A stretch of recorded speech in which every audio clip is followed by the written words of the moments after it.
Чытанне першай кнігі валадарстваў.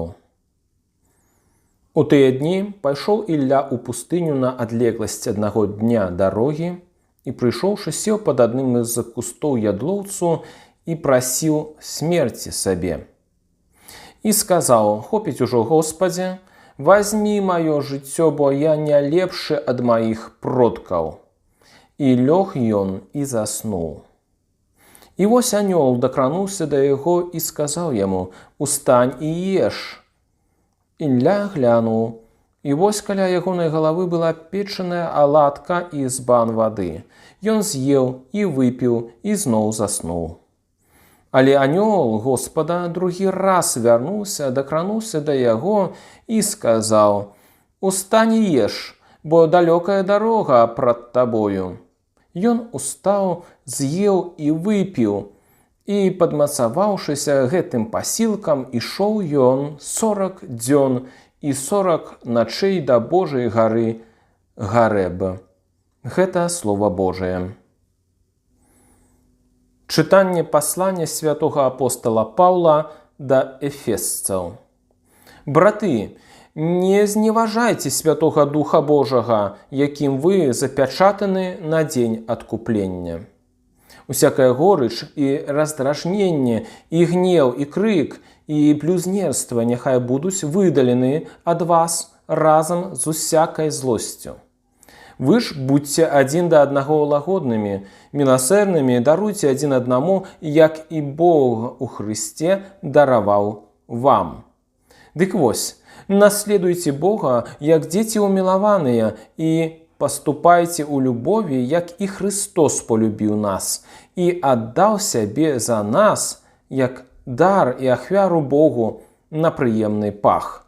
Гэта Слова Божае. Чытанне святога Євангелія паводле Яна. У той час абурыліся на Ісуса юдэі за тое, што ён сказаў: «Я хлеб, які сышоў з неба». І казалі: «Ці не Ісус гэта, сын Язэпа, бацьку якога і маці мы ведаем? Як жа ён кажа: я сышоў з неба?» Ісус сказаў ім у адказ: «Не абурайцеся між сабою. Ніхто не можа прыйсці да мяне, калі Отец мой, які паслаў мяне, не прыцягне яго, і я ўваскрашу яго ў апошні дзень. У прарокаў напісана: усе будуць навучаны Богам. Кожны, хто чуў ад Айца і навучыўся, прыйдзе да мяне». Гэта не значыць, што хтосьці бачыў Айца, толькі той, хто ад Бога бачыў Айца. Сапраўды, сапраўды кажу вам, хто верыць у мяне, мае жыццё вечнае. Я ёсць хлеб жыцця. Айцы вашыя елі манну ў пустыні і памерлі, а гэта хлеб, які сыходзіць з неба, каб той, хто есць яго, не памёр. Я хлеб жывы, які сышоў з неба. Калі хто будзе есці хлеб гэты, будзе жыць вечна. А хлеб, які я дам, гэта цела маё дзеля жыцця свету». Гэта слова Пана. Дарагія браты, сёстры, сябры, чарговую нядзелю запар мы разважаем 6 раздзел Евангелія паводле Яна. Так, гэты 6 раздзел, які ў рыма-каталіцкім літургічным годзе чытаецца бадай жа 31 раз пры розных нагодах, і які ўсцяж застаецца галаўной боллю для святароў, якія рыхтуюцца да казання ў гэтых днях. Сённяшні невялічкі фрагмент можам назваць фрагментам пасля рэакцыі юдэяў на заяўленне Ісуса пра тое, што ён з'яўляецца хлебам, які сышоў з неба.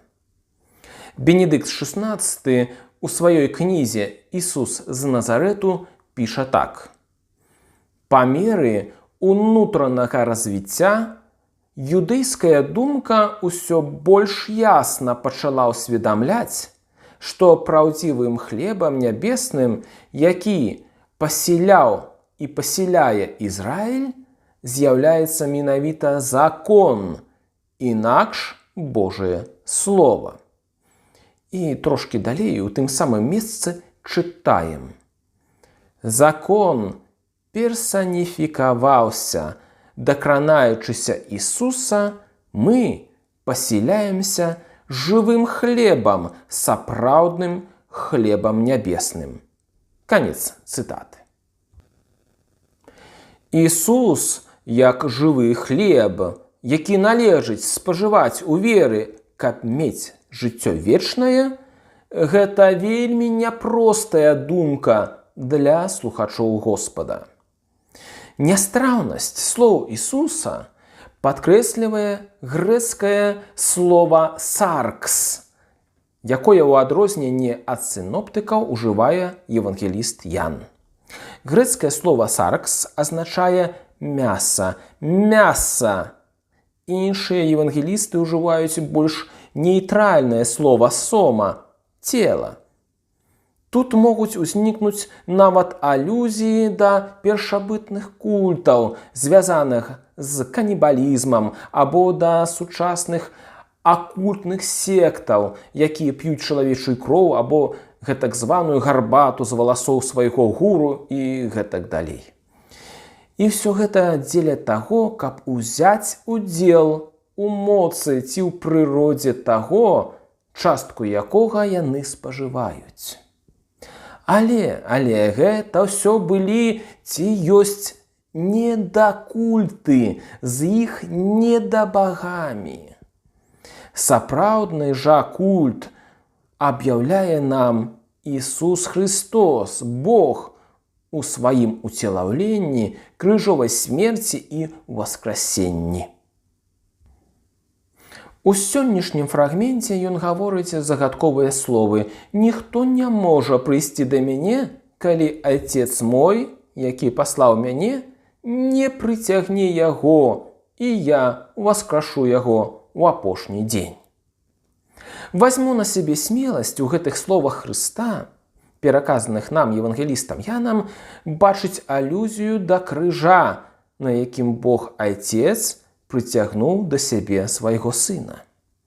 Мы, хрысціяне, разумеем, што ў той ці іншай ступені бярэм удзел у крыжы нашага Господа, удзел у пакутах, які перажывае наш Бог, прыбіты на крыжы ў целе.